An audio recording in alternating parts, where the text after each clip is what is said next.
안녕하세요. 1학년 2학기 국어 1단원 독서와 연극 같이 진행할게요. 자, 하늘은 맑건만 현덕소설가의 소설을 1학기 말에 음성으로 들었었죠. 내용도 정리했었던 기억이 납니다. 자, 이 단원에서는요. 갈등에 주목해서 소설을 읽어내는 것이고요. 제목이 독서와 연극이잖아요. 연극은 갈등의 문학입니다. 우리가 어떤 텍스트 작품을 통해서 갈등이 왜 형성되는지 또는 어떻게 갈등이 해결되고 있는지의 과정을 우리가 작품을 통해서 살펴볼 겁니다. 자, 갈등이 드러난 소설 읽기. 그럼 한번 볼게요. 갈등의 진행과 해결 과정이 유의하면서 소설을 읽어보자. 한편의 글을 읽을 때는 잘 모르는 내용이나 낯선 단어가 모르는 내용이나 낯선 단어가 나오면 도서관이나 인터넷 사정, 요즘은 뭐 대부분 그냥 구글링이나 이런 검색들을 하면 되겠죠. 그런 자료들도 훌륭하니까요. 찾아서 참고해보면서 읽어보자 라는 이런 목표를 가지고 있습니다. 자, 그러면 우리 지난 시간에 배웠던 내용 한번 같이 정리해 보기 전에요. 이 단어 읽었던 거 기억나시나요? 간단하게 이 글을 정리해 보도록 할게요.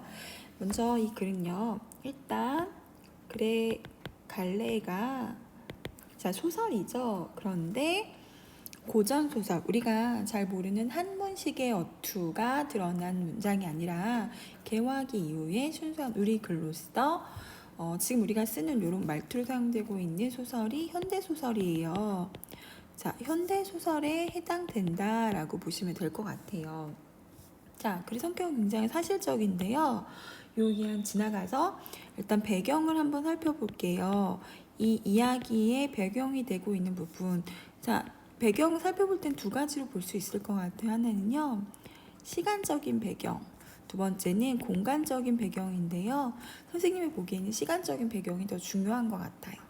지난번에 선생님이 학기 말에 이야기했던 것처럼 일제강점기 시대에 쓰여진 신화 소설이다. 그러면 대부분 어떤 내용들이 주를 이루냐면 일제강점기였잖아요. 그렇기 때문에 일제 탄압과 억압에 저항하는 저항시 이런 작품들이 많이 형성돼요. 시작 배경이 1950년대다. 그럼 6.25 전쟁이라는 큰 사건이 있었죠. 그럼 그걸 떠나서는 더 이상 어떤 이야기도 할 수 없는 거예요. 이럴 경우에는 동족 상잔의 비극으로 우리가 전쟁터에 나가서 실제로 싸워야 했잖아요. 그런 시대적인 아픔을 드러낸 소설들이 많이 있죠. 그래서 어떤 문학이든 시든 소설이든 시대적 배경을 살피는 게 굉장히 중요한데요. 이때는요, 일제의 강점기니까요. 구체적으로는 알 수는 없어도 우리가 대충 유추해 볼 수 있을 것 같아요. 자, 어때요? 먹고 살기가 굉장히 고단했을 것이다 라는 정도는 유추할 수 있겠죠.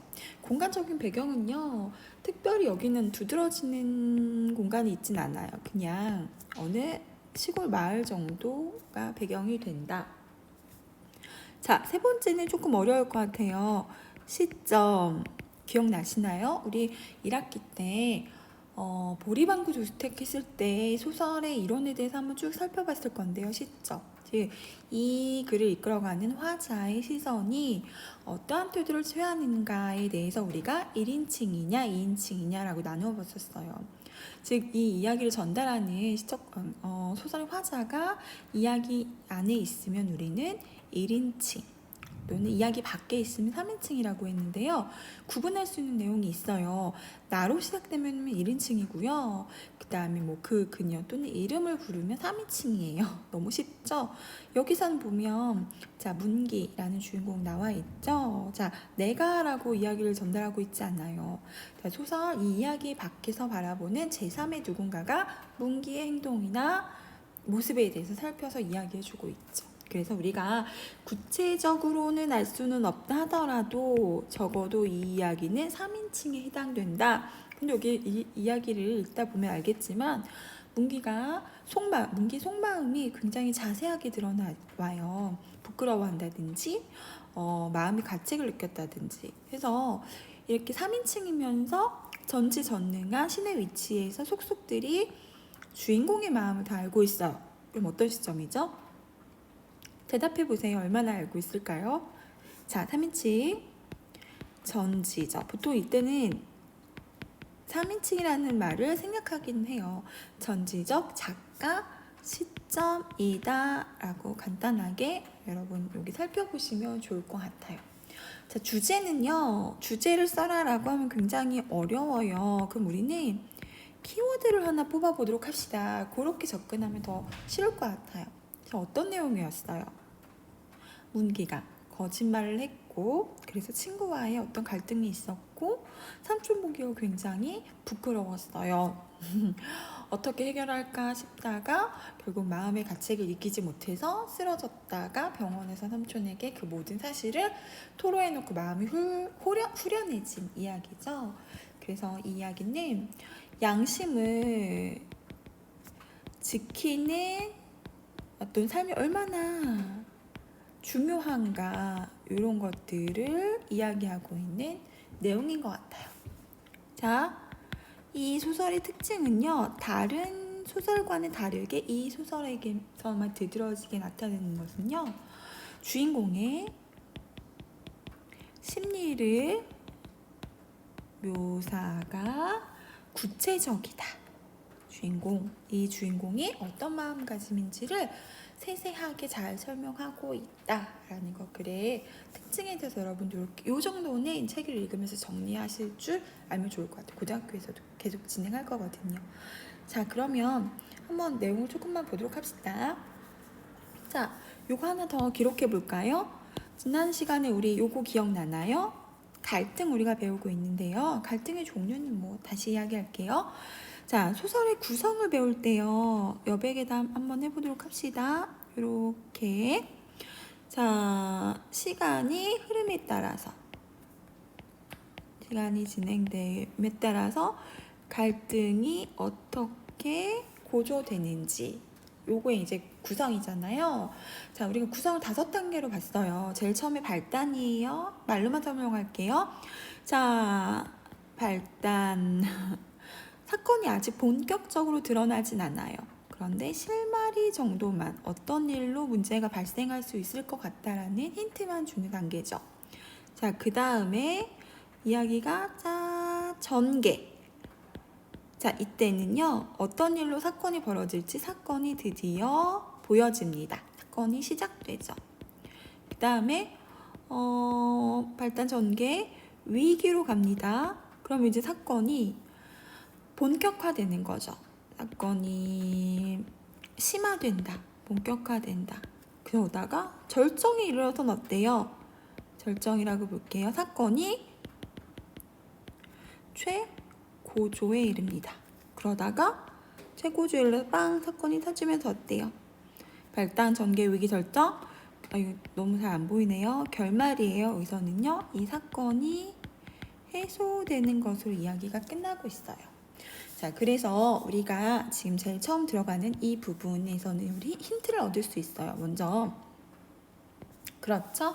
이야기가 진행되는 제일 처음이니까 발단인데요. 여기서는 어떤 이야기로 사건이 진행될 것인지 힌트를 줍니다. 자, 일단 그런지 한번 살펴보도록 할게요. 자, 자, 이거 1930년대를 배경으로 한 소설이니까 우리가 지금 사용하지 않는 어휘들을 많이 사용할 거예요. 자, 하나하나 다 살펴볼 수는 없을 것 같아요. 여러분의 대략의 의미를 짐작해 보시고 모르겠는 것들은 검색하셔서 찾아보시면 됩니다. 자, 중문은요, 예전엔 집에서 떡을 만들었잖아요. 이게 떡을 칠 때, 자, 쓰이는 나무판이에요. 두꺼운 이게 나무판. 절구와는 좀 다른 건 것 같아요. 선생님도 실제로 본 적은 없는데 그 안쪽에다가 자, 안쪽에다가 숨겨둔 공이 있었대요. 자, 사건이 터집니다. 여기서 중요한 게 하나가 나왔네요. 여러분, 중요한 거 나왔을 때는요, 마구 동그라미 한번 쳐볼게요. 이 공이 온데간데 없이 지금 보이지가 않는 거예요. 팔을 아무리 더듬어 보아도 빈탕 없었어요. 문기는 가슴이 두근거리기 시작했다. 자, 이 이야기는요, 문기의 심리 변화, 갈등에 주목해서 이야기를 진행하는 거니까요. 문기의 심리 변화가 어떻게 변화되는지를 한번 주목해서 읽어보도록 할게요. 내가 공을 어떤 내용인지는 아직 잘 몰라요. 그런데 내가 공을 숨겨놓은 것 같죠. 근데 그게 안 보여요 지금. 그래서 가슴이 쿵쾅쿵쾅 거린다라고 문기가 문기의 심경이 어떤지에 대해서 직접적으로 이야기하고 있죠. 자, 우리가 유추할 수 있는 거는요, 지금 문기가 굉장히 무슨 일인지는 모르지만 두근거린다, 지금 불안하고 초조한 상태다. 그 원인은 뭐예요? 바로 이 공이 없어졌기 때문이겠죠. 그러면 자, 공이 없어져서 이렇게 두근거린다. 그러면 이 공이 어떤 굉장한 역할을 하고 있는 것 같아요. 동네 애들이 집어갔나? 그랬으면 다행이야. 만일에 그 공이 숨모순에 들어간다면 정말 큰일인데 말이야. 문기는 아무 일이 없던 태도로 전과 다름없이 앞마당에서 화초분에 물을 주면서 태어난 척하죠. 자, 아까는 굉장히 공이 없어진 사실을 알고서는 불안해하더니 이번에는 자, 전일, 그 전날과 다름없다는 듯이 오히려 태연하게 앞마당에 물을 줍니다. 자, 진짜 태어난 것 같진 않죠? 태어난 척 하는 것 같아요. 그러면서 숙모의 눈치를 살살 살핀다고 했어요. 근데 숙모는 그냥 부엌에서 저녁을 짓고요. 그냥 부엌으로 오리내릴 때 잠깐 얼굴이 마주치는 것뿐 별다른 내색이 없었어요. 그러자 문기가 이제 생각을 고칩니다. 필시 분명히 그 공은 다른 아이들이 집어갔을 거야. 그렇지 않으면 작은 어머니가 가만히 계실 리 없어 라고 이야기해요. 즉 문기는요, 이제 작은 엄마가 뭔가 알고 계실 거라고, 이 공의 출처를 알고 계실 것 같아서 불안했었는데 이제 그렇지 않다는 걸 알았어요. 작은 어머니가 평소와 다름없이 대하니까. 그래서 어떤 안도감을 느끼죠. 자, 그리고 나서요, 조금 후 문기가 아랫방으로 내려갔는데요. 허, 세상에, 이번에 또 놀랐습니다. 왜 놀랐을까요? 안방에 가서 문기는 또 놀랐어요. 왜냐면 서랍 깊숙이 간직해둔 쌍안경이 이번에는 없어진 거예요. 어머나, 쌍안경은 또 뭐길래 이럴까요? 자, 쌍안경 한번 쳐볼까요? 이게 뭔지는 모르겠지만 이걸로 인해서 사건에 벌어질 것 같은 사건의 실마리가 어떤 해결점이라고 볼 수가 있겠죠. 우리가 실을 풀 때 어때요? 무작정 풀 수 없잖아요. 어떤 줄 하나를 꺼내서 쭉 따라오면 나머지 걸 풀잖아요. 제일 처음에 실 앞부분이라고 생각하면 돼요. 실마리. 요걸로 인해서 사건이 진행될 것임을 우리가 짐작할 수가 있겠죠. 이 조금 안도감을 가졌는데 어머나, 나 쌍안경이 없어진 걸 알고 나서는 너무 지금 내 마음이 다시 콩닥거리기 시작했어요. 자, 이제 얼마 안 있으면 작은아버지가 회사에서 돌아오실 텐데 분명히 이제 이러면 무슨 일이 벌어질 것 같은 거예요. 공과 쌍안경 때문에. 가슴이 다시 두근두근, 도무지 글이 읽어지지 않는 지경이었다. 문기가 가슴이 두근거려서 책을 읽고 있는데 책이 눈앞에 전혀 들어오지 않는 상황이죠. 그래서 문기는 요거일 때문에 뭔가 계속 초조함과 두려움을 느끼고 있어요. 공과 쌍안경을 들키면 안 되는 상황인가 봐요. 우리는 이미 책을 읽었죠. 며칠 전의 일이었다. 이 부분에 한번 여러분 한번 핑크색으로 한번 해볼까요? 며칠 전의 일이었다. 이 부분 중요해서요. 자, 우리 한번 볼게요. 지금 현재의 이야기였죠. 자, 이 부분은요, 내가 지금 두근두근 거리는 부분 있잖아요. 이 부분은 지금 발단에 시작했던 이 부분은 현재 내가 겪은 이야기예요. 내가 지금 집에 들어와서 망원경이 없어진 사실도 알고 공이 없어진 사실을 알고 지금 두근두근 거리고 있는 상황이었어요. 그러면서 이제 작은아버지가 오시면 하던 일이 벌어질까봐 불안해하고 있는 이 상황에서 갑자기 며칠 전 일이었다라고 과거로 넘어가고 있는 부분이 있죠. 자, 이 부분은 조금 중요해요, 여러분. 별표 한번 많이 써볼까요? 자, 이러한 구성을 뭐라고 하냐면 옆에다 써볼게요. 순행적 구성이다라고요. 이게 좀 어려울 수 있을 것 같아요. 순차적인 흐름을 거스르는 구성이다. 자, 그럼 반대되는 게 있을 거예요. 우리가 소설에서 구성은 두 가지가 있어요. 순행적 구성과 역순행적 구성이 있어요.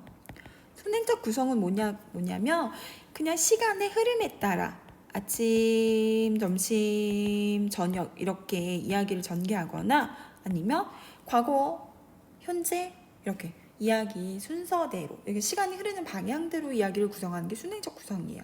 그런데 그거와 다르게 역순행적 구성은 그 방향을 점프하는 거예요. 거슬러 넘는 거죠. 거스를 역자니까요. 그래서 내가 현재로 이야기가 진행이 되다가 갑자기 거슬러서 과거로 점프해서 이야기를 하는 거.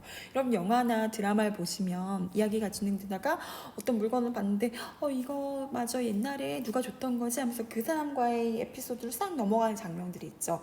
이런 게 다 역순행적 구성이다. 즉 다른 말로 조금 쉽게 이야기한다면 과거로 회상된다, 넘어간다라고 보시면 될 것 같아요.